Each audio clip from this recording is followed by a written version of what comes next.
Hôm nay trời mưa gió quá, nhà em chẳng có gì, có mỗi 3 quả trứng vịt mà tới 4 người ăn. Thế Đói. đói, chẳng có mưa gió đâu, không buôn không bán được cái gì ở nhà suốt. Nghỉ mấy ngày.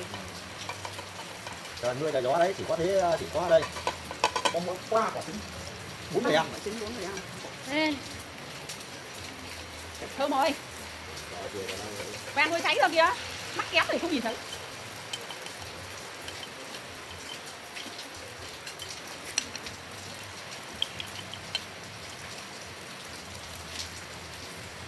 Con đi lâu về thế nhỉ?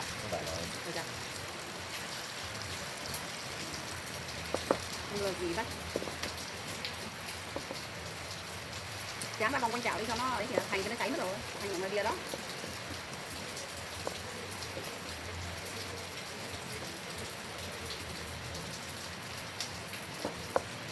Đấy 3 quả trứng mà em chiên to chưa các bác?